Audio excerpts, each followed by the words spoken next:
Buzano mama la abantu bahlakaniphile uzonikhomba bayathathwa bayuzwa wakakakabara benza inkani nanamhla bayakhala namkhathithisa witness nxa besiyayenza ubufakazi singena siyayenza ubufakazi chikuya mumela uyeza umuntu ethola umnyawude etabela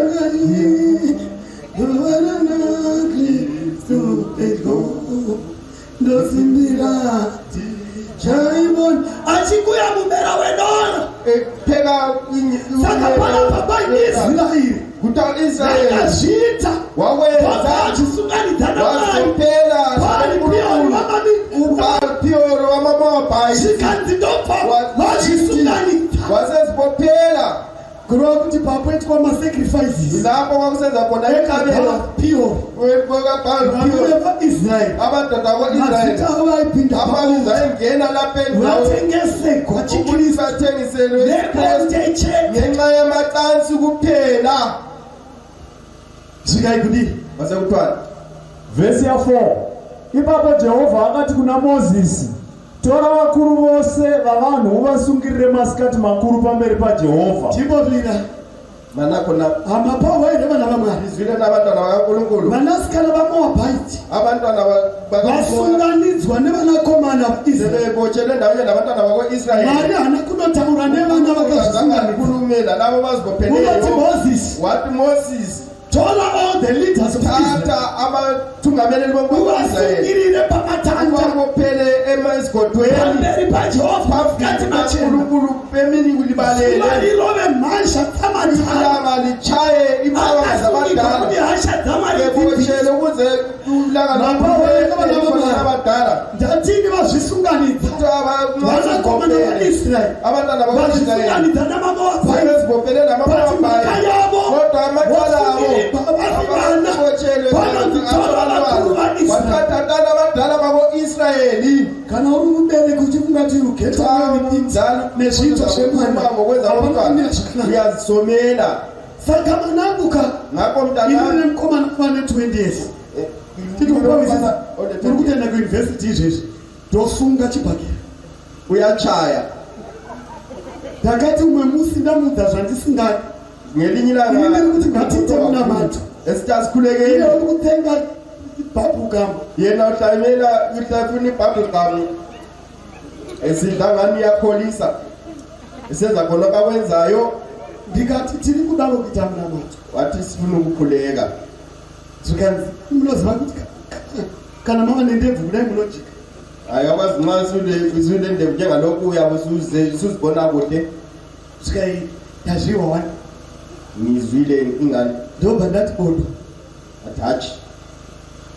kufanele usiphatha zakubuda mweya nokuna mathu ukuthi ngiphume emoyeni hayithi namathethi phetsi yekela isikhuleke siqede ndoba ndaberenga vesi ngase ngibala ivesi nokunamatha sakhuleka taphetsa sesiqedile ndoba ndamthi usha umuzi wakho wasesithi umuzi lo waso wakho oda name ubiza mina kana ndathi ngapha namathu nxa ngithi asikhuleke publica korakoshi ipublica lakho eqakatheke but mwana kana afika pa Egypt nxa sefike lapho umntwana uneka authority yabenza muscles nakho ayamsezana wayesekhohliwe maya baba si right ukuthi umama lo kakho right ndoba ndamthi ndokuro right wasesinya kuchaya wena volamnyesana maya umama unabasikana mune bana kubarimo lapha ngala abafana kulamakazi kuba ndadireka imsize wasesithi mana ngimsize kana uthi bakuziba kutsamisa munhu nxa ufuna ukuzaya umuthi itabe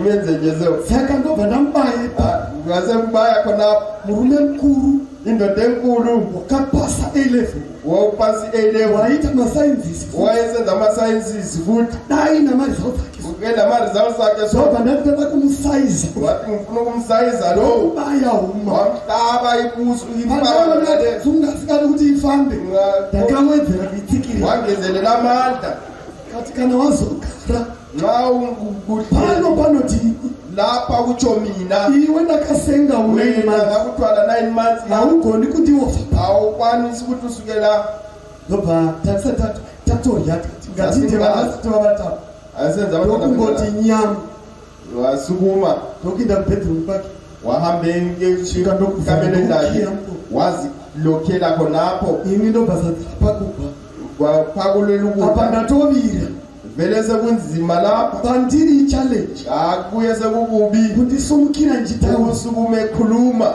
saka ndakati regai adanwe basa yekela aphenduke kana kudlela arinamba nxa ekhalele tangira ipaka qalele khonapho nemka yevhesi ngenxa yevesi leyi kuti vana vakati vazvisunganidzana bharipiyo kuphelela bomowabu vanhu vakanzisunga ibhari pamatanda kwathabotshelani haziwaiwo mapenzi akozitona mayeutasi tatala bathungameli otaisraeli bonke abako-israyeli sukira pamatanda bophelezi varobwe masha batshaywe lilanga varobwe ilanga lonke kusungigwako akukuzivi uchigona kutasiya kuphela vakaongerekwa pamatanda ginqo babatshela badala ilanga lishisaishuka vasara hapana kunziva nepipi inokwira ngavasara akuzange kuti nezvitara zvaiva neshuka labadala babelethumela lako zvakasungirwa nokuda bonke kwavana vacho babotshelwa zvikaisungirirai ikabophela ivo vapadziwa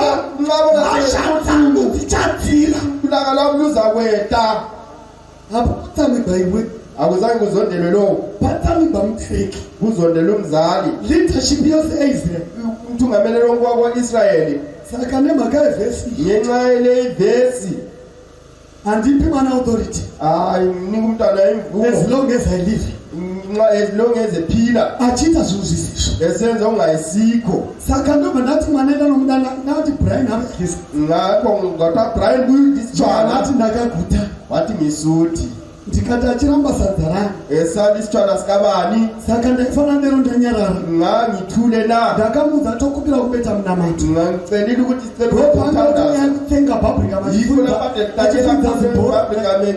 dubule dzikuverenga vhesi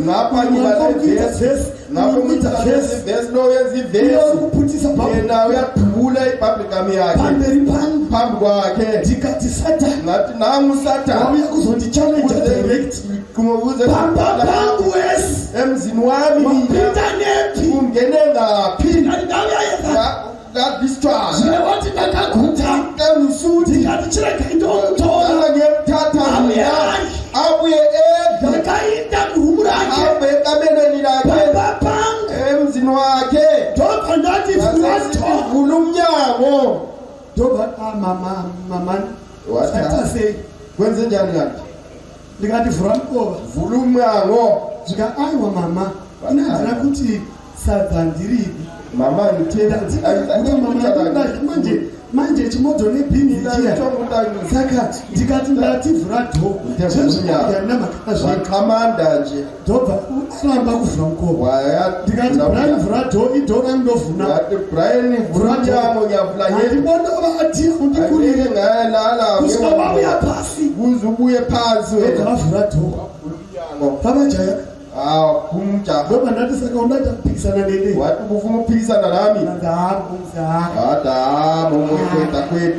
kweta donsa uri kusheda donsa ini ndikatokona ndiri kutosaiziwa lapha ngiyasayiziwa ikufa kweringi ndobva ndoda kuti nesenkoroko ngamuva kwesavika wavika ndikati wava murume wati ndose indoda lo unozokuri murume totogwa manje indoda siyachayana kusvika ndakuudza zvandikuudza kufunayo ndobva afika kuti ndotamba nicaba kuti ngiyadala akamutekera mushanu wamchaya katanu akagwada mapasi waguqa phansi akati aiwa mama sori ati mama kumbirawo kuti nditi sori ngicela ukuthi ndikati chokutanga dzokera kukicheni oqala buyele ekameni uye kudla kana wari kazataurira nxa suqeda ndirambirisadzarangu wena ungakhalela ukuthi wenze okufunayo nawe ngoba wena sinendevu zikabrian wakaenda kandorya sadza ngakho waya kudla isitshwala apedza kudya sadza yakadla lapho mama ndikumbira uregere wathi mama ngicela uxolo ndikati zvapera mukawu wathi hayi next time ndombi unaziva ngisasebekwazi pana varidzi ukuthi kusasa yimi usaita ungayenzi ubaba lapha. Ndakamverengera vhesi Ngase ngimbalela leyi vesi ndikati vakarobwa wathi wachaywa kurega une attitude yakwelunje this attitude lokho kwenzayo lo mwana agumi nayo mba umntana kasoza kucine unoyibuya nayo umchechi iyabuya naye echechi nobuya nayo umchechi iyabuya naye echechi atidakirana namadzikona esabelana namadikona vanotoziva vana vasingasvikiri yakwazi ukuthi kulabantwana abangafikelwayo vabereki tirimo muno abazali belapha saka mwari unoti kuna Mozisi uNkulunkulu uthi kuMosi sungirira vatana phela abadala bonke kuti hasha dzangu uthangelo wami lwethe pamusoro paIsraeli ngasaya abantwana bako-Israyeli vaita sei kwasekuthiwani futhi lapha. Verse 4. Ipapo Jehovha akati kuna Moses, tora vakuru vose vavanhu uvasungirire masikati makuru pamberi paJehovha, kuti kutsamwa kwaJehovha kukuru kudzorwe kuna Israeri. kutsamwa kwaJehovha kuirai Olukhulu katapicha kudzorwe pana Israeli ulaka olukhulu lwethiswe phambi kubekela phambili. Verse 5. Moses akati kuvatongi vaIsraeri, mumwe nomumwe wenyu ngauraye vanhu vake vaakazvisunganidza naBhaari mumwe iyo. nomumwe wenyu ngauraye vanhu vakazvisunganidza Omunye wenu ngakulale pavanhu vose vanozvisunganidza navahendeni vachiziva shoko raMwari Satan for those people. kulabo bantu But vana vedu panapa kodwa lapho it's like khulume phakathi Adventism. sabatha Problem yabakomana abantu kipho ukuthi They are just abafana poor. impata nje yataura chirungu ka ikhuluma isilungu those vanita ikabathi choyo avati poor, bathi they are just poor. they are just poor. And handizivi chinhu chakaitika uyakwazi ini okwenza mukoma wandotevera umfo wabo omlandelayo wakanga singadi kunyengwa namasabata wayengafuni ukukhothisa ngamasabata waitokuzaave nhamo inonhuwa wayesithi balohlupho olunukayo vane nhamo inodini balolunjani olunukayo vanongo amabhachi ngamabhaji kuphela kuzvideke zvondakaona tichiwanzimba makavona kule kunyesa Dipassion Java. jave kutsho wakati I don't think every man you see in a street khulumisiedakaliyo kana kuti une mari vakavana vose munoona vane sutu moti vane livabona abafana bonke banemali abanye ngabesibanda lensale vanotozikama kuti vane nhamo bayakwazi ukuthi balohlupho yonoti chakavanzika chokudero chitoko kulofito ngako kuncane satani aregedzi zvinhu zvamazvitinda zvakanaka zikamba kuhle kuti vanomirira ababelela vachapuwa simba bazaphiwa amandla saka pala paisraeri ngako abantwana bakaisraeli vanoiswa moto nezvinhu zvinoitwa nevana abantwana kwasekuthiwani. Verse 6. Zvinoonei mumwe murume wavana vaIsraeri akauya kuhama dzake nomukadzi muMidhiani. Mozisi neungano yose yavana vaIsraeri vachizviona, ivo vari pakuchema pamukova wetende rekusongana. Verse 7.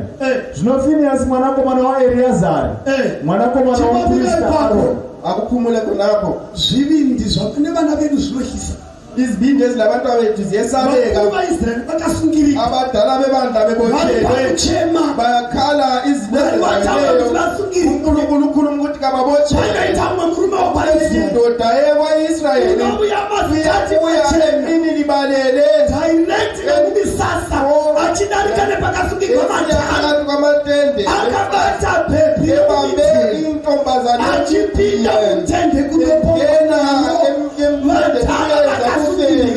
abadala bebothelwe abantwana kana sebelesibindi pane munhu une umuntu olesibindi vana vatakabereka ezabazalayo vabereki vechochi abantwana protector bakaecho wechildren siyabavakela abantwana we protect them siyabavikela kana ukawanyeyewa nxa zesenyeyiwe mai huruto inoita kutonyarana ona mama omkhulu sethwele isifuba esiyakhona ashakamotala pamusoro pemwana wangu intempi elibambezomntana selisiya ngale kwami vayazivi kunzima zvapera kudero mwana wavo ndosuperitendent wedepartment ngapho umuntu abe ngusuperitendent wechechi unobuya achiri mangwanani akanaka uyambone ikusenete bandla mai vake varivo vari kutsikirira zvinhu. umama ke kunguye ogcoba izinto Ndakaenda paYouth Congress. wake waya emhlanganweni wabatsha Pamusangano waiva nevana vaiva over 3,000. umhlangano wabantwana abangakhulu abathathu Almost 1,000 something vana vakauya panjini. abantwana abangako babuya kuye Vachichemera kunamatikwa. bekhulekela becela Right, ukukhulelwa my mother is aborted 3 times. ukuthiwa umama wethu sikhuphisisu kathathu kumkhuphisisu kathathu Ndichazovapapi munhu waMwari. izaba yini mntakankulunkulu Mwari vachanditora sei? zangenza njani Ndanga ndisingadi kuabhota kubva pane yekutanga. isisu sakuqala ingqabu But my mother pushed me umama into it. wazifuqa ukuthi ngenze Yeshima yava yethathu vachibona. wesithathu Over 1,000 nayo vakabviswa mimba nanamai. abakhutshwa izisu Vamwe ngabomama vari vana vevaparidzi. abanye bengabantwana Vamwe vari babathumeli vana abanye vemadhokasiti. bengabantwana Vamwe vari babotokasita vana abanye vemachurch. bengabantwana babacimbekeyo Rekaindikudzei vana vaMwari. abantwana bakankulunkulu Vana venyu vanotikudza. sebesitshela Musapinza vana muchini. abantwana esonweni Kana Mwari wouya kuvabereki totovakaresa. kuze kuya kubazali siyathi uphambanisile Zvikaindobva wauya direct kutaweza ngqo kuzopomba direct. uwenza bufebe Ini vanokudzwa kuti munhu wanga asina vabereki. ulithi uthi umuntu owangela abazali lo Nokuti Israeli Israeli vakapomba chiuya kuzopomba nokuti ebuye uzefeba lapha pakati pemisasa yekwaIsraeli phakathi nezizwe kwake vainepi abangibo babengaphi vabereki vake vainepi. abazali bakhe babengaphi They were watching him. babebukele kungelanto Toda abangingamenzayo pinda kumusha. sifuna ukuya ekhaya Toda topinda mulauntikani. ngena ekumemezele Toda kupinda nevana venu. ukungena nabantu God is looking for parents ukukhangelela who abazali can group their children abaqalisa ukugcina abantwana to become full blood Christians. ngamakristu Bali apheleleyo bebasa rombereki. Hayizi target yokuindisa vana kuchikoro. isikolo Toda kuumba vana. ikubumba umntwana Zvikaikuti vhesi ya7.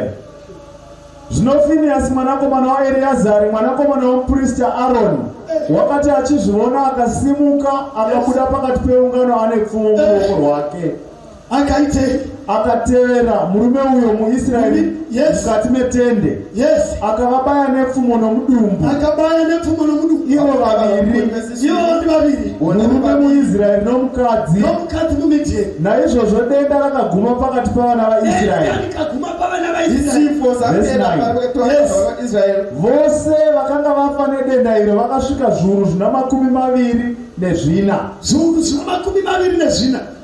Yes. Vhesi 10. Eh. Zvino Jehovha akataura naMozisi akati, Ndobva ataura naMozisi akati, Finehasi mwanakomana waEreazari Finehasi mwanakomana waEreazari wadzora kutsamwa kwangu kuvana vaIsraeri, wadzora kutsamwa kwangu kuna Israeri. nokuti wakanga ane shungu pakati Nokuti pavo wakanga ane shungu pakati pavo dzakafanana neshungu dzangu. dzakafanana neshungu dzangu. Naizvozvo handina kuparadza vana vaIsraeri Naizvozvo neshungu ndicharega dzangu. kuparadza vana vaIsraeri. Naizvozvo uti, Nokuda kwaFinehasi tarira ndinomupa sungano yangu chimbiro yorugare. zvako Finehasi zvikai ndinomupa sungano yangu yorugare. ngiyamupa isivumelwano Bhaibheri rinoti vakakomboregwa vanodzorera vazhinji kukurwa.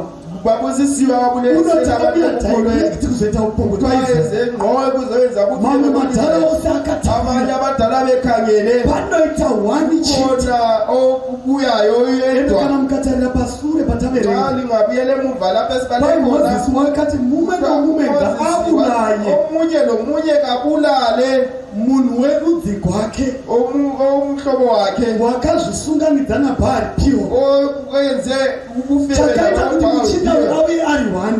ukuthi umuntu loyo Kuda kuti dzimwe ndudzi nemhuri were only enough to destroy vanhu ava.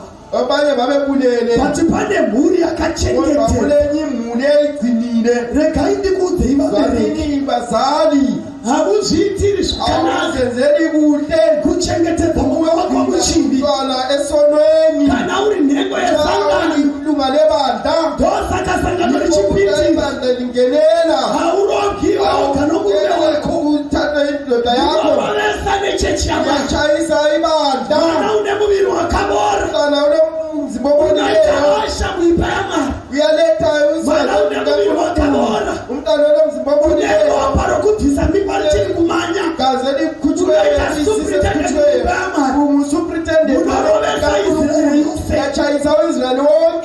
32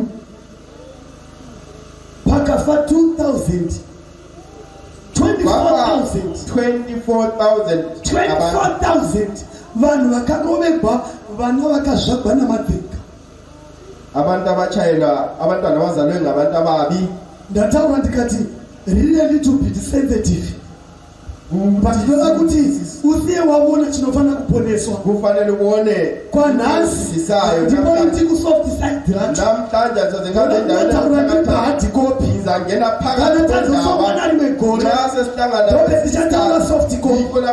Because for hard copy ngoba kubuthi ndobe abantu njengoba isikhathi ezinye abantu bekhala izinyembezi ndithi mubana kana vatayiwo ngathina abantwana besenze nje sokwengenze nje ngithini mina. Attitude vana kazhinji ukwenza kwabantwana isikhathi eziningi inobva pamakunzi baba kaitwa isuka ekukhuliseni abakwenziweyo. Taikanira zvanasadza sasi phekela abantwana lotshwala besidla zviri zvitoko tichiti muchaiwa una basi sikwenza sitakula msebenzi vakura tikati rido rarimwiwi sase sekukhulule sathi lotshwala vakamanya musystemu yavo kodwa bagijima emzimbeni yakhe vanodzokera kwavaizvoina lapha bafunda khona. mune mimba mai maiti ndinogwa kuda sineuyesikati ngifuna umnuko moenda pabhawa mundoita ukambe bhayo phefumula imnuko yotshwala modzokera mumba mimba yenyu yafara sesithabile mazvana chidhakwa isuzela isidakwe emzini wakho. you failed to maintain order yemwana ari mulungisisa umntwana esesiswini. saka panapa zvikani ngakho-ke kwasekuthiwa ufiniyasi waputsa shungu dzako qede ulaka kwami wagona kumirira kwanisile kumelela uNkulunkulu. he destroyed sin kupe isono haindi kuudzai vanakomana vangu navanasikana bantwana bami putsai shungu dzamwari kuphani ulaka lukaNkulunkulu mudistroye chivi norudzi rwacho. kupe isono Rekaitire kuna First Samuel ngakubale First Samuel chapter 1 chapter 2 yo chapter kapana chapter 1 siyaqala kuchapter but 1 ndiwe muno mBible commentary sifuna ukubala lapha apa ndakushandisa ndimi manje sebenzisa indimi lapha manje wakanditendera kuti chirungu ndigone kurava isilungu wavunyela uya mukatapura ndinokuhwaiwo ndo zvakanakira kuenda kuchikoro iko kuite ngokuyesikole kachifoira une kakuhwa kakunako kugonavo ridhendi raitini yakwanisa ukuzwa saka zvinenge zviri nani ngcono lapha. saka ndoda kuverenga komenda riri panapa unokubala lapha pakanzi mothers decisive power in her home. yekelani ningatoli kufike kunjalo.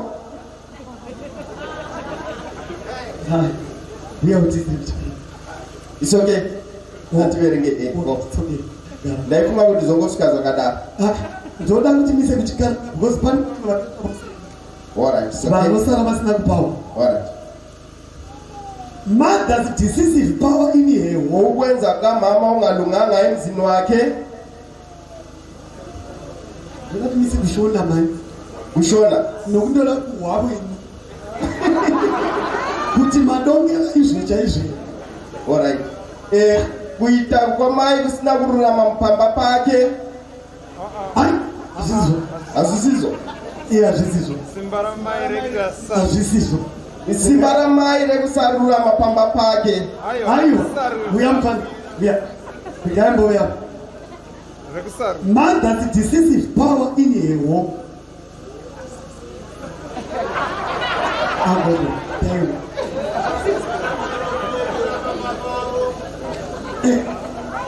because iri kunetsa point decisive ka simba ramai rekunyengera pamba pavo rekusarudza decisive ya rekusarudza okay mazunzwa simba ramai ini ndandichihwa kuti decisive haingadi zvakashata pachikaranga ndandichihwa kuti pane rumwe rusimba kukona manyamata pana mai atitere zvikai would that every man would realize how great are her duties.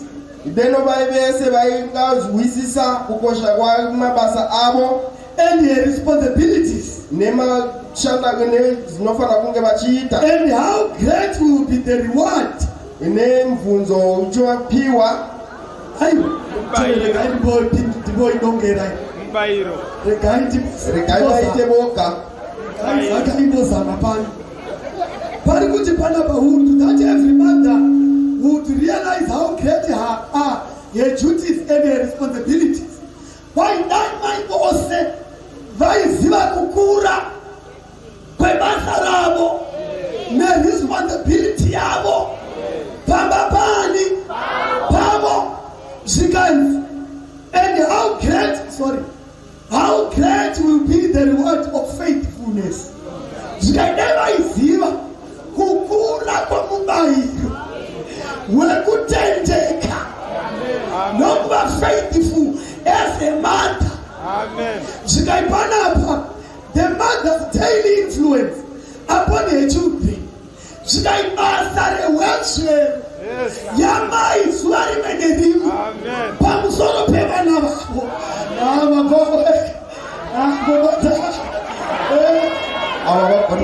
Ndizvozoka zvikai basa ramai rewelshare pamushapaani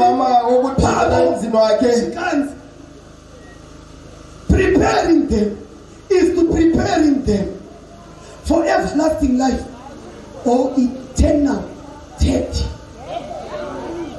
Mai vane basa tu pamba pamo. Umama unemsebenzi embili emzini wakhe. Hakuna uli pakati. Akula phakathi It's either to this side. Kumbe kungapha Or to that side. kumbe kungale. Authority. Amandla Ye-character yomwana yomntana reside inside the mother's kusuka influence. kumama kukwindonse Bhayibheli kamama. othendelana nesipha. iBhayibheli liyasivumelana Yosaka varume vachithi. yikho amadoda esipha Kana malaika ita xa manje. umntwana engenza isipha Abanethani nomwana. kasifani lo mntwana Vanonethana yasifana namai. nomama Vakatosikwa kodwa zvakadai. nakunjalo Vari unoziva. uNkulunkulu uyakwazi Realize the characters of the children. ukuthi kwenza kwabantwana kusuka ngaphi Vanobasa namai. yiwo umsebenzi kamama Vakagadzirira vana vake zvinhu zviviri. abantwana izita Iti zimbili aida rufu kusingapheli. kumbe ukufa Kana ongapheliyo upenyu kumbe kusingapheli. impilo engapheliyo Pane vanototi ndakatovakonewa. Saka ino munoti ndidini. ime ngathini Vasikana kana usinomboona mwana wakupandukira ka. nxa ungazibona umntwana sekuhlamukele yakukwazi Nyaya yenyu hatikubudisana mweya nokuti kemiti yake yatopera zvakati.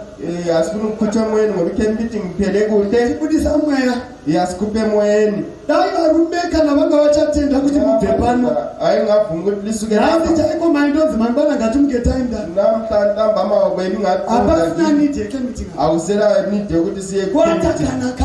isekuphelile lapho Beangari murume unokuudzai. nxa kube kuyindoda Tingadaita tiyataki. ngapha ukuthi Iwoman to woman.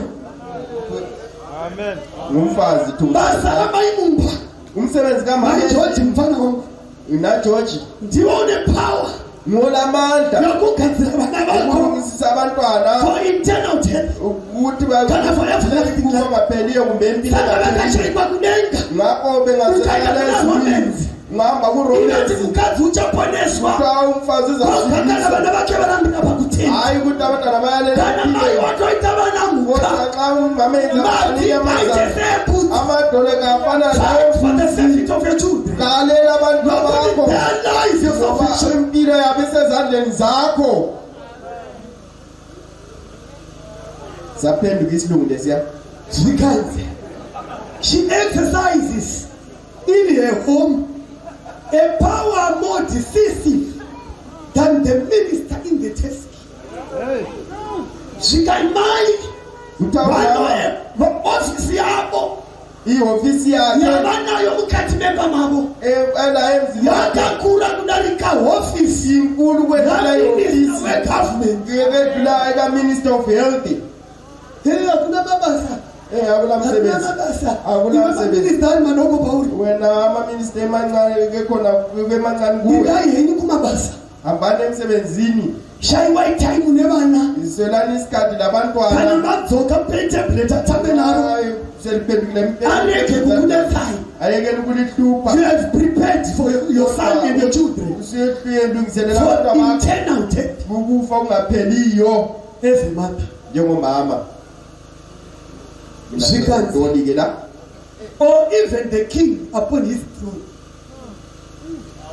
Office ya mkazi ya mai mumba maboko vana vavo. Iofisi kamama endlini yakhe Vamnanga kwavakwani pano. umnaka kwakakwanira. Kana vakatosvika ndoza kuti maita mutete. Engafika ngatali mncanda Nokuti makatobvapo pana mai. ngoba lasuka kumama Pana mpani aimema. lapha alikwani ngingumama What ukwani ndeyindoti ne-authority. ngakwani ngenxa yani ngithi Appointed upon this afakwe kimi by the mighty God. ngenkulunkulu. I am bigger than you can think. Ngimkhulu wedlula Kodwa ukucabangayo. unowana emata. Yikho lapho bona khona umama Unobheka mwana. ocela ukuncenga umntwana Kuitakuranda ukwenza wethiye. isigqili somntwana. Akachithi khalapha. Engakuhlala lapha kodwa Chokthura cheya. ukhaba Mayibondononga bathoka nayo. Bonyekelela. ancenge Ndakani kuti yeke. kuthethisa. Everybody says. Qili. But when I just sorry Sorry sane bese kufudumala njengalokhu chaye kuze kufe. Amen. Amen. Mapawe. Bizile na Ndatini. ngite mina Kana uchida kutamba. nxa ufuna ukudlala Nokutaka hasha dhamari. ngokudinga ulangani kaNkulunkulu. Boyu uyochudri. Koyela umntwana aphambanisa Lekayimudhebadikani. vanini bazalwane Kana pana mai. nxa kulo mama Vakakona wakudzosera. owehluleka ukubuyisela Vana vavo kukura. emfaneni ukubuyisela Madanaki emfaneni uri pano nasi. le nhlanteni You lelilapho need to repent. lifanele ukuphenduka. Kutende bukachaiko. Ukuphenduka sibili. Akanatha kuti makaona ndiri munhukadzi ndisi munhu. Lahlangana naye ngumfana. Ndabona mvura ichibigwa. Ubona amanzi engena la ngangaba ngumsotsha kodwa Nyika imose. ubenza sigxamuza sonke lapho kokona. Kuti mutange kuti wani. Ukuthi liqale kutsha. We have failed as women. Siyadulekile To njengabomama. groom our own children. Khulisa abantwana. We have groomed vampires. Siyenze izifakazi Right under our nose. ngaphansi kwethu. Mama kuti zvisivere vana mai. Belisazi nabo mama. Kuti vamwe vana mai vanorega vana vachita mhuka. Abanye mama benza abantwana Nokuti bebeyizifakazi. vana vanoreveregwa nababa vachiri kukura. Abantwana babecebela baba Ndakapinda ngake ndizwa indlela akhula ngayo. ike zvomukomana wechituwa nachitaura. Lo wesibili lo kade khulunywa lapha. Baba vake vanoti ike zvino Ubaba kuthi yena kathesi mwana uyu une humility semi. umntwana lo ufana nami. Ndikati hazvichabviri kuzvidza mukauru. Akusayenzi ukuthi ayenzi indlovu. Kuita semi zviri mukauru. Hayi ufana nani ndlovu menkulu. Katodzaini. Ufuze wena ndlovu yenkulu. Takadzidza pafestival. Bafunda ku-first Firstborn is a girl. ingqabutho umntwana Bazizwe oyinkazana. zvithi nomzukuru usina Kodwa baba. kathesi silomntwana ungenababa. Ndopa ndakabona danger. Yikho lapha wabona kubi lapha. Takakura takadaro. Sakhula sinjalo. Mwana kana ari mudoko. Nxa umntwana emncane Handizivi zvinoitika kunana baba. lokwenzakala kubo baba. Wesikana chiri chisikana. Kakhulu nxa eyinkazana Vane that is sympathy of a woman. uyamzwisise ukuthi le yingumama. Yavanesa pamwanasikana wavo. Semsondeze eduze Mukatanda vana vasikana. nxa ungakhangela abantwana They are abangamantombazana closer to their father's heart. baseduze kangako lo More baba. than the sons. Kwethula abafana. Baba vamudhani mwana wako akachaiswa. Itshela ukuthi lo Wachibvira chikomana. esitsho umfana Pati kodwa pachisikana. unkazana Kuna nditonda abuse mwana. wahlukuluzela He umntwana. was the head protector. Taimamisana china kurova mwana. Tikati mwana idzenga ivi. ngithi lo mubi Chikadzenga ponoona pa 3 years. ukubona emntwana Nokuti kana lazoti mwana idzenga. nxa ngithe umntwana Eti 3 mubi years tiri pachikoro. nge-3 Panongova one room. Chana chine 3 years. umntwana Choti kana babata. nxa sele Imi moti chavata. yabe Kana lithulela matamba. nxa lidala Chakadai. yabe kuvula amehlo kulunguza ndikati tarira mwana wako, tarira mwana wani, tikataiwa unoti unofunge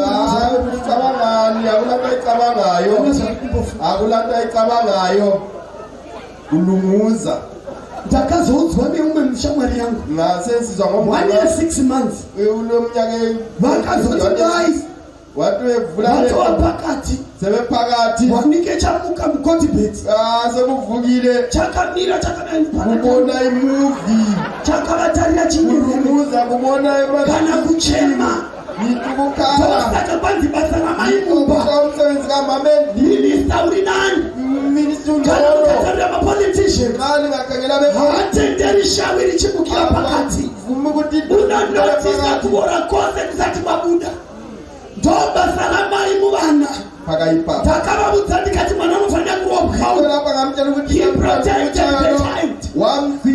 pandairova mwanavhiki tisingataurimana wakanga watoziva tiriidaandipweni mwari pane zvakaitwa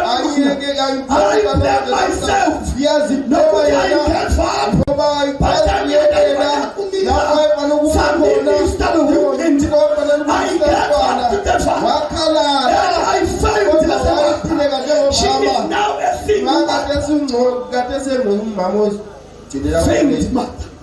wehluleka njengomama ubuhlungu ndikudapana pakuti tokuvudza mazvinto zvemwana wako siyakutshela ukwenza komntana akho unotondomira namadhikoni kuti ti uyamisana iwemaine mwana wena mama nomntwana bengawindi ezulwini awuhambi kuzvoti matenderuka pano ngaphandle kokuthi uphenduke lapha nasi panofanira kutendeuka pano nafanele kuphendukwa lapha.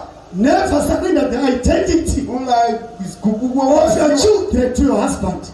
Nokuti varume havana kubazi kudenga vaiti kama vana vavo vari mapenzi. Ngoba madoda akazange utazana wenuhlanya kodwa wena. Tiri kutaura nyaya yevana vaEli pana. Sikhuluma abantwana bakaEli lapha. Regai muwe zvakaitwa naEli. Zvani inokwenzakala lapha. Tava kuverenga chimwe chirungu paBhayibheri komenda. Kuyabala futhi chapter 2. Mina ngizoze ngisitoli chapter 1. Eli is a criminal neglect. Eli was a prophet. Eli wayengumprofita. Eli ndoda kakudza Samuel. Nguye wakhulisa uSamuel and he became a full grown prophet. Wakhula waba ngumprofita. Hapana wakati phepha na Samuel. Akula umuntu waqala uSamuel. Chayiba chapkititi. Wayenquke but Eli kodwa uEli failed his children. Wehluleke ebantwaneni. Saka pana papa nemsoro unoti. Lapho kulapho kulesihloko sendaba esisodwa. Criminal neglect. Ekelana ba. Criminal. Kana papa katonongo bepa. Nxa kwachitenja skele. Kwakufakwa lele criminal unwanted. Umuntu Eli the priest. uEli wakaita criminal negligence. Wayenza ubana bakhe ebantwaneni bakhe. Bachake yena ngokwakhe. Ajabele ndi mafesi ngomntwana sibaqeda bonke. Eluno tawo babelala nabafana engafani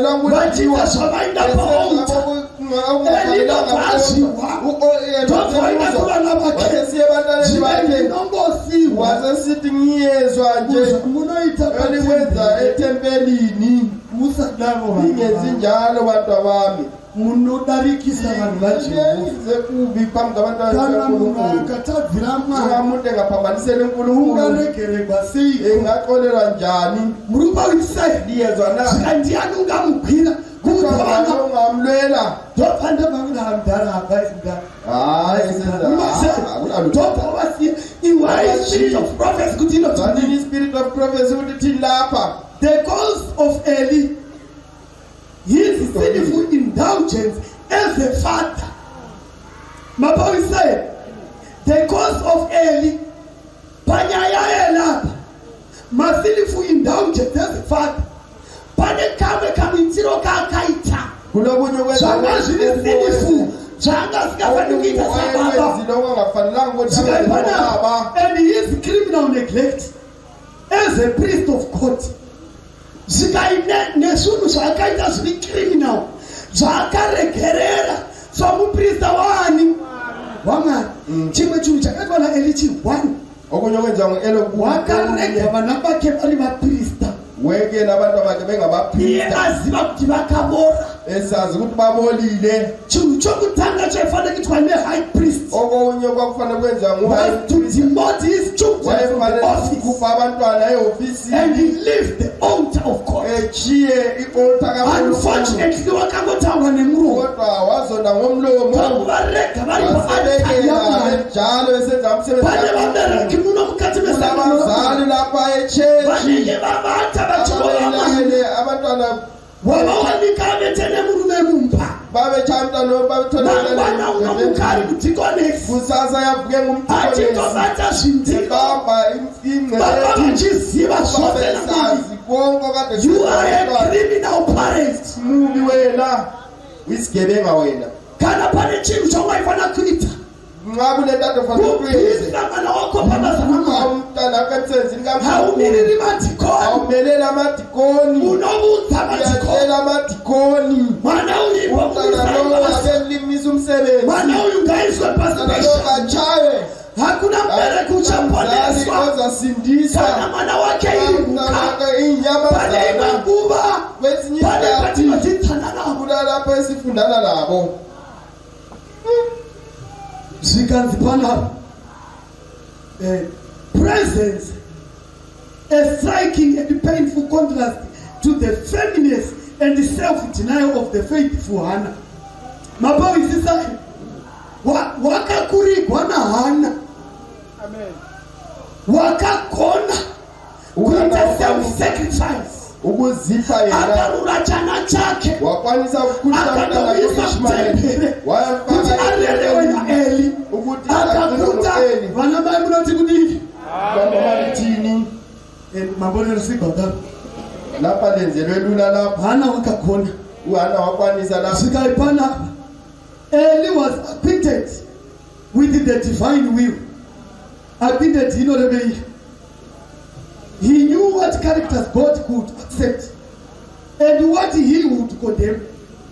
Yet he suffered his children to grow up with unbridled passions, perverted appetites, and corrupt morals. And you are going to authority. Why are authority? Priesthood.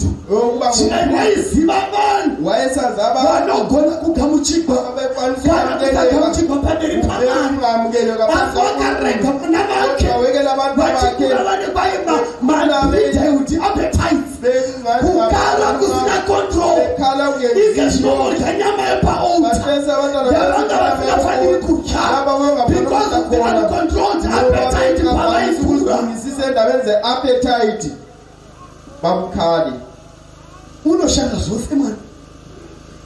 Yes, angina jem look angina jem angina majalini limina amajali that's majali angina lepo okay and mbereke kupinda busy kusikati umzali 12 ufuna numzala zakani yakhala kurega vana vachikura vane maperverted appetites.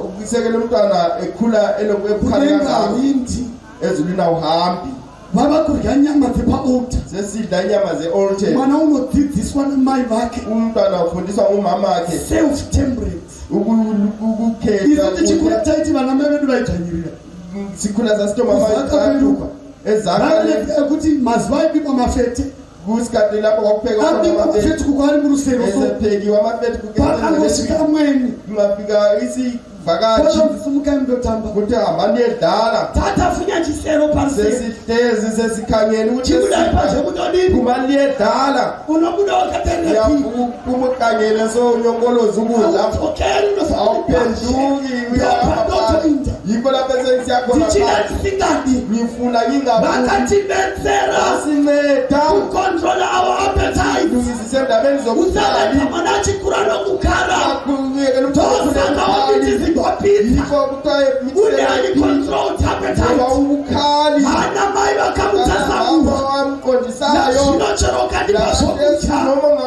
Ndinonetana nadirector wangu Maimoyo. Ngiyahlupana no Maimoyo. Iyeziyo pano kuti ndakatojairidzwa makuru achini. Handitofariri zvechirungurungu zvakanyanya. Ndajaira ngokwesilungu. Papa woye. Kurova kuti pane appetite iri suppressed. Kune ukhalo kwetisiweyo. Eli wakarega vanhu vake vachikura nokukara. Eli wekela abantu bakhe bekhula bezikwaba. Dzidza samai kungotenga apple. Funda njengomama ukuthenga i-apple. One. Elilodwa. Vorirya varimo. Ude bekhona. Richirira kuti pwaka. Ulikhala lithi. Chotarira kuda uchiteka kuti changu. Uchaya. Unotanga kumuromo wako.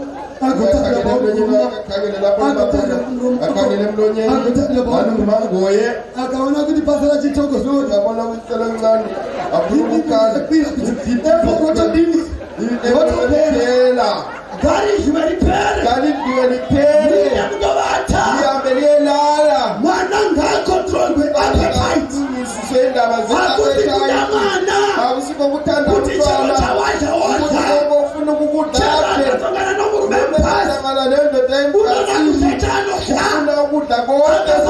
munhu pachikenini vakarega vana vake vachikura vane maperverted appetite asina waikolungisisayo lapha zvikaipana ndaitipedzisa yet Eli had instructed his children in the law of God. Eli wakanga adzidzisa vana vake murayiro waMwari, and he had given them a good example in his own life. Mapawe pai wakanga apa vana vake a good example pamararamire ake mapawe you can be a parent unorarama zviri straight before the Lord, but you can fail your children. Mapawe zvikaipana by his own life was a good example to them, but this was not his whole truth. Harisiro kurarama kwake rarisiro whole truth rani rake kurikoka. God required him both as a father and as a priest to restrain them from following their own perverse will.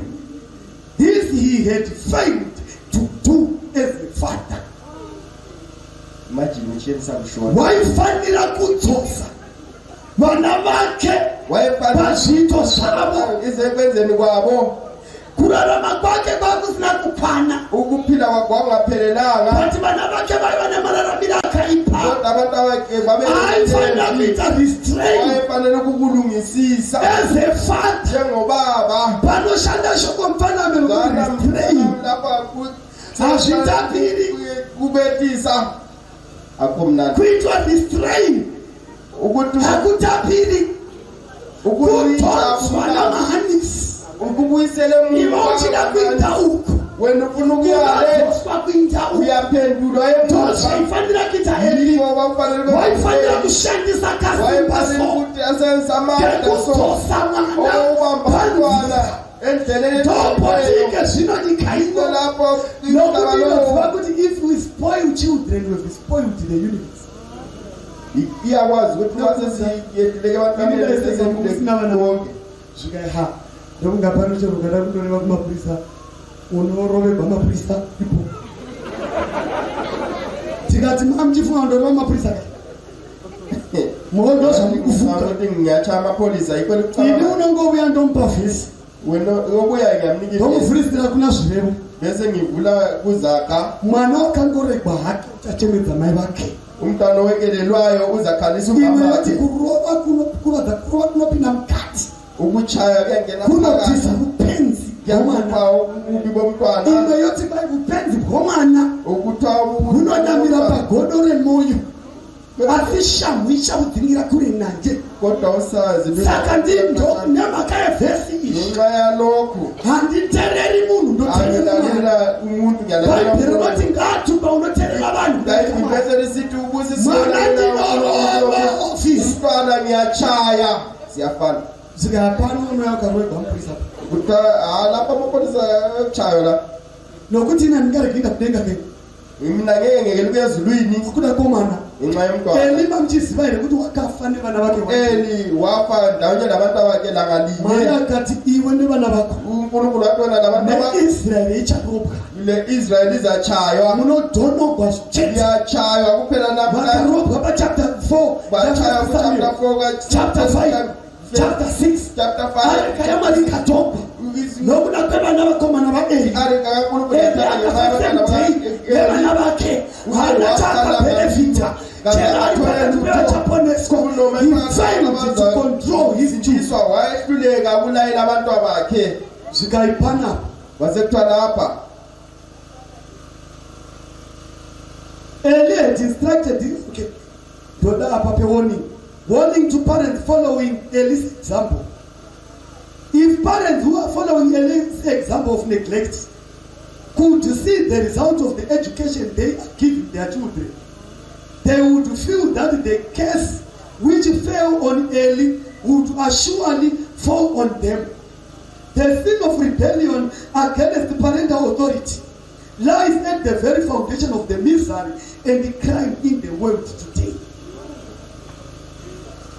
Chaita kuti nyika ibadziwe nokukhomera okwenza umhlaba uthwale nzima imhaka yababereki kungenxa yabazali wakaita parental negligence bayehluleka ukukhulisa nafika namabhinya namhlanje abantwana we have neglected our authorities sesakehluleka ukuthi ofisi yamahuru kuthiwa ihofisi kamama ufika pa-ofisi yapresident ifika kuhofisi kamongameli ikelana bale kokucina bese result of parental unfaithfulness into ayitokungizira bokuthi pakurera vana panganzi ahuna kutendeka wayecabanga ukuthi nxa ugcina abantwana ngathiwa chocolate ngomthengela chocolate ngiyamthengela ichocolate akungathembakali kwami kungaphi zikayimubayiro wekuzathendeka pakuwambereki okungathembakali ukuba ngumzali. The history of Eli is a terrible example of the result of unfaithfulness.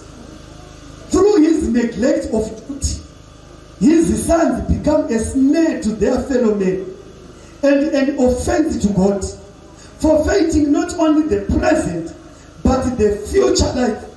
Their evil example destroyed hundreds, and the influence of these hundreds corrupted the morals of thousands.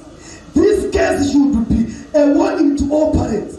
While some err upon the side of undue severity, Eli went to the opposite extreme.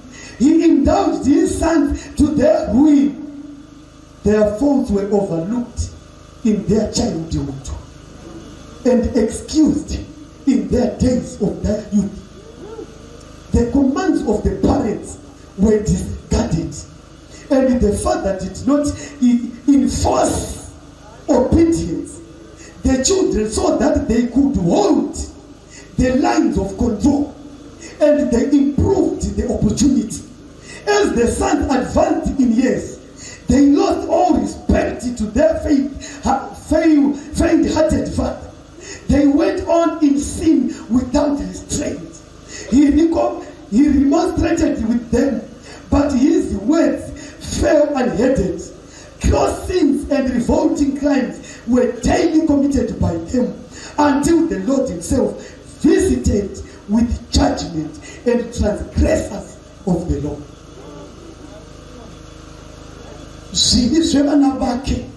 Izono zabantu abakhe wakazvitarisira pasi wazikhangelela phansi in the days of their childhood. ebuntwaneni babo. Kana tichitaura childhood, Nxa sikhuluma ngobuntwana tiri kutaura from 0 to sikhuluma ngomntwana esesiswini kana azakhule. tichitaura childhood. Nxa sikhangela ngobuntwana Unoziva kuti kuna vabereki vanoseka. siyakwazi ukuthi kulabantwana abahlekayo. Torashamu ndikakuva zvimwe zvana Wake wachaya abanye abantwana vakapura chai ukukatsa zvana zvikomana nezvisikana okungabafana lokungamakazana zvine 3 ne 4 years okuneminyaka emithathu zviri kutamba apa. kuyadlala lapha Chisikana chatora tamanene kunokuze kulele chikomana pamusoro zvibhuku ngomfana phezulu sekusenza okungenziwa. ndikakana vabereki kuti uyai muone zvinoti mina abazali ukuthi buyandisa ngabantwana bateke community community ezani shwani newe tuti wena njani Yesu Sorry mashilas kana mtola le toziva yejeje bayakwazini nje kathi wasdenda kamuno vele wayesezondile ndikandrango mina twana badi ngifuna ukubona ukuthi bazabenzani ndokutoseka muyamona menteresa babizana buze bona nawo mabrupa bekukupa mabrupa yahleka mati ndikati bati vana bathi ngabantwana ndikati mati kungotamba hayi kudala nje lokho ndikati naro wabuya noswazi ndokuzvibata wakubamba ndapura wachaya ndikati munokutarira vana vachita svina yakadai abantwana moti mutoko pana papai ndo dambudziko rakaita pavana vakarega vachinzi vanani vekelwa kutanga ungabantwana panoita mwene konzi vananga vaburuke pamubhedha mwene avati Mommy, I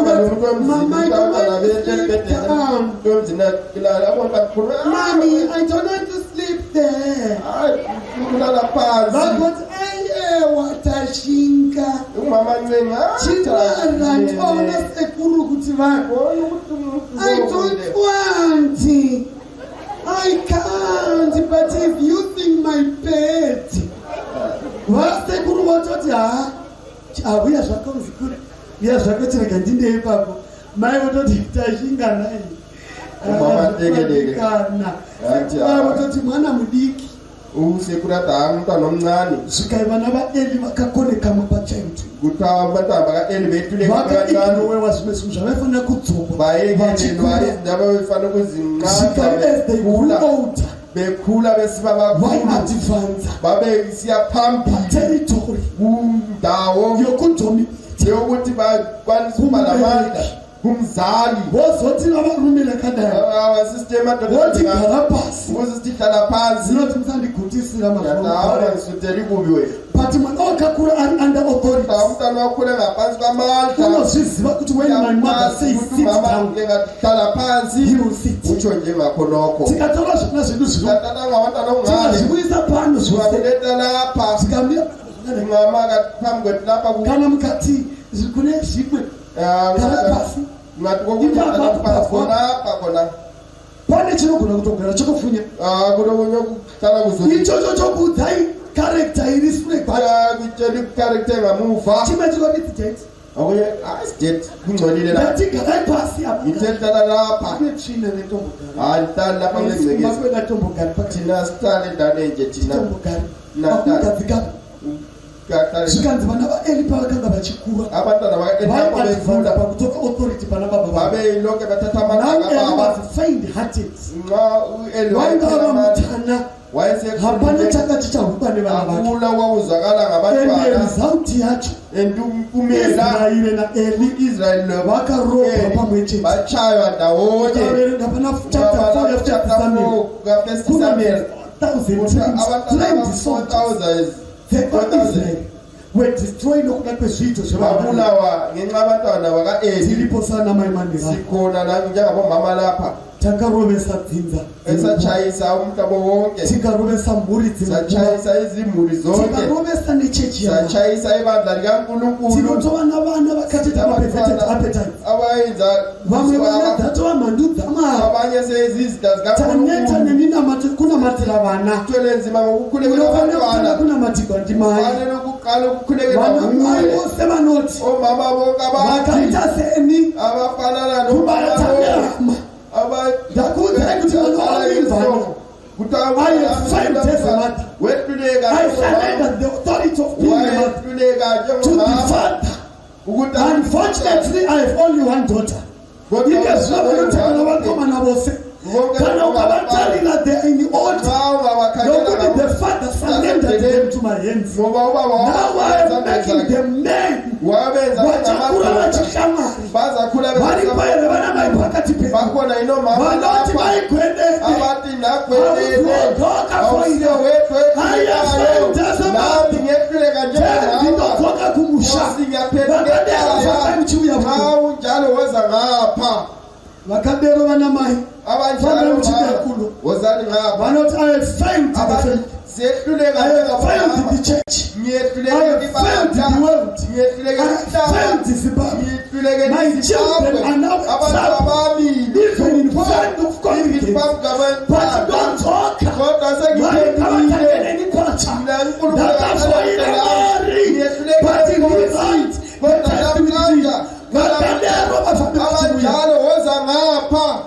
Yoda kutanga pacha marine ngifuna ukala ukuthi abantu bakhuluma andicha mangoni to sebakwanisi yebo kokwenyu kunisere babana babe bathatha amuka andicha kwalikuthisa umuka baba asimali okukhona kanti dikhiyo nabantu banayifana kubenzela ezemana njengoba ukuthi baba bakaya uyezwa kana kapho wozani ngapha bomama wozani ekhaya wozani simela bomama inya elisensitive indaba eqhakathekileyo lelo bethu amukha abantwana sebezinyamazana ukuthi mali bathi nasifuna ukuthi uNkulunkulu hapana uchakona mali akula muntu ozabona unothi ndakakonewa ndakakuthatha imali ngakwenela I found to stand as a man. Woza ngapha mama cheche amala ingafambi ine bana bale bapefect abangenziyo control appetite mali tibeteki maze bana beshato ashita abanye abantwana seyizitha we are contributed in their characters uNkulunkulu sizwele ndoda bana mai ngifuna mama vanothini vangu vachiri vadiki abati bona basesebancane but I can feel that my hand is too soft kodwa ngiyabona ukuthi sanga sami sibona ngabandibethera bandipe wisdom uNkulunkulu kangipe ukuhlakanipha nokuthi awugoni kulela bana uri wokha ngoba ngeke wakwanisa ukukhulisa abantwana uwedwa the wisdom of God isifanele ukuthola ngigone kukuza smathondas if ukuthi ngikwanise ukukhulisa abantwana esandleni sikaNkulunkulu kana chiri mudumbu noma kusechikule chiri mumaboko amali kule kuse bakabelo ngabanye bamire apha woza ngapha. Then I'm asking before the church. Njalo ngiyacela ebandleni bana baba banothi obaba bathi bona my sister siswami like early on their younger days njengo early ephayeba failed my children ngiyehlulekile abantu abami bathi mari ngabandibethele kodwa uNkulunkulu kancede ngaweleke kuphetha Israel ngayekela ukuqeda uIsrael ngaweleke kuphalatha Ruth ngayekela ukuqeda umhlobo wonke criminal negligence ngenxa yobubi bami phanda ifanele kuswedela phela nemana fanele kusondela connect zalabantwana kure naye badalela kachana naye ukhala mseyinyamazana amari ngabandibethele uNkulunkulu kancede baba bakadelo ndinokumbira vana mufundisi sipela vafundisi apa ndoda vafundisi vedu vari vaviri lapa mfuna vafundisi vaviri vafanele kusikhulekela dzoya vakaiswa namari ngenxa yokugxoda vanofanira kugwina upenyu hwevana vafanele nezodzo yakaiswa pavari namari vanofanira kuti batsira mari vachipe simba newisdom yakakwana yokugona kuisa vana vedu munzira vari vatiitire zvakanaka varambe vachidaro maimoyo kana vari muno mukati vasiri kuwana shepherdess mpofu ndokukumbirawo kuno tokumbira zodzo yenyu kuti mutiche pamberi paMwari mufundisi sangano richafambi mberi nokuti we are criminal matters but we have come before the throne of our kuti Mwari vatibetsere maimoni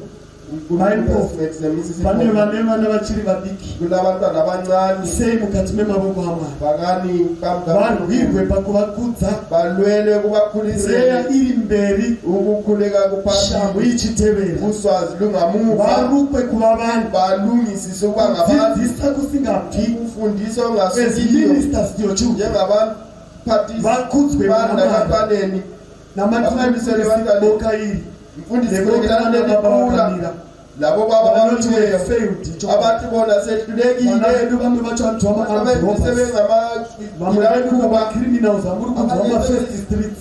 Hatisina control over them. asela But in heaven there's a God. kodwa ezulwini Unoregerera kudarika kwedu. kukhonelayo izono zethu Ingavatigwire vatikangamire. asilwele Titange pachana kuqalisa kunja Janani naye mosho ekudarika kwevana vedu. Irege kuzobereka pamusoro wekele pedu. kubala Nokuti tazvidembana. ngoba sikhalile Tichabatsira vana vedu pasi. siyafundisa abantu abethu Tichabatsira pane zvasara. Kuti Mwari siyakwanisa apedze ukuthi uNkulunkulu aqede lathi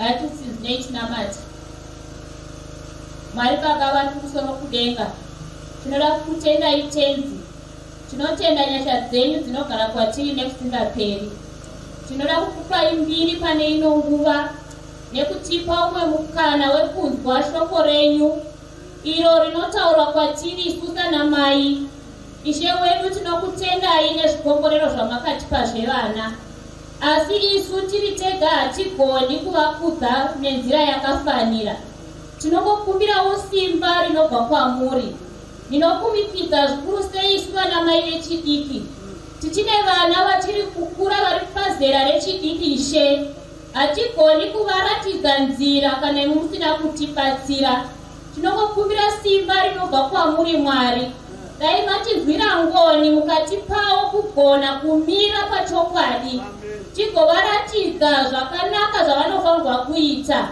Ishe wedu tinongovaisa mukati memaoko enyu tichikumbira kuti apo patinenge tivatsiura ngavaone rudo kubva kwamuri Ishe wedu hatingavavengi asi tinodawo kuti vaite zvakanaka tibatsirei Mwari kana tichivatsiura vatinzwe Ishe wedu isu tinongokumbira simba rinobva kwamuri tinoziva kuti kana mukamira nesu vachanzwa kutsiura kwedu tibatsirei kuti tisavateerera mukuita kwavo nezvisina kururama asi Ishe wedu tinongokumbira Ishe kuti dai mungabumbira pakati pedu kuburikidza nemweya wenyu mutsvene tinoziva kuti kana mweya wenyu mutsvene ukava pakati pedu zvimwe zvese muchatibatsira kuti zviendeke tinotenda nokuti muri Mwari vane rudo Mwari vane hanya nesu matipa mukana wekudzidza tibatsirai kuti zvatadzidza tizviite tinotenda nokuti muchatiitira zvinodarika kukumbira kwedu natenzi muponesi wedu tinonamata tichiti amen. Baba vedu vari kudenga maita henyu manhera nhasi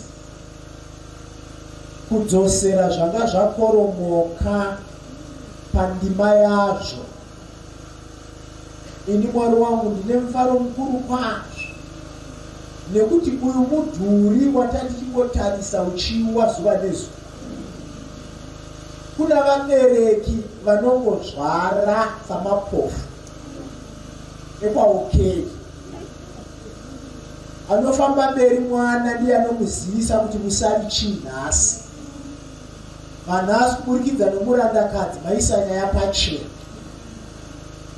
tine tichihwa mwoyo ichirema pokuti mwana vadzokawo kwazuva mubereki rini zvo ava iye wotonga paruvazhe tenzi maita henyu itai kuti nyaya dzakadai dzisava shoma pakati pedu nekuti rudzi hapachina vana zvigevenga zvinodzinga vana bambo pavazhe dzavo uchiita kutema nedemo nekuti haubati mai zvakanaka kudzamara bambo vachinovanzarika kudangwe uko vachivanda vana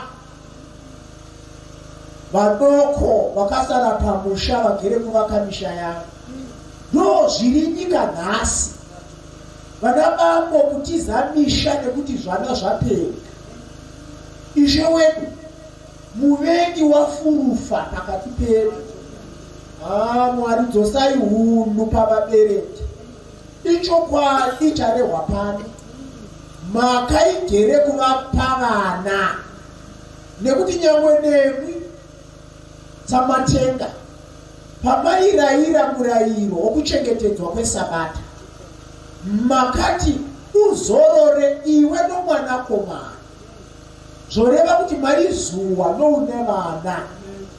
Vanhasi vana vanoenda kumahalf day vaokei. Zvoita sokuti chitownship ndomuraramiro womutaundi.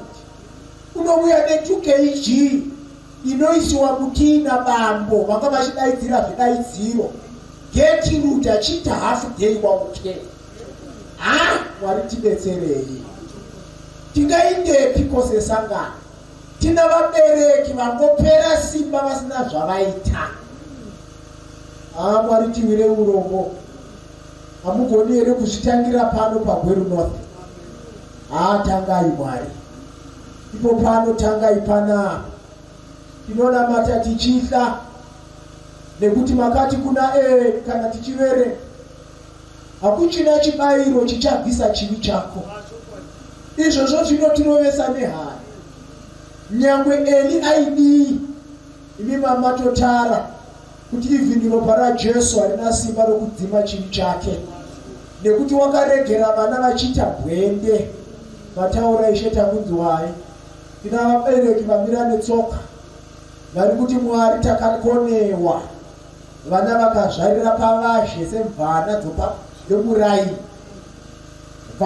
Dzaifanira kuva mhandara, madhikoni namadhikonesi aifanira kubatira Jehovha basa, asi zvikada vakashaya kureri kwaye nekuti vabereki havana kumira panzvimbo dzavo. Tinozviwisisa izvozvo Ishe. Imi Mwari wetsitsi zhinji. Ini Mwari handigoni kuziva. Kuna Eli makati hakuchina ropa richanatsa chivi chako, asi kune ava ndimi moziva zvokureva. Imi taurai nekuti ndimi makataura kuna Eli. Kana zvichiita kuti varegererwe vatange patsva, imi chitaura izvozvo kwavari.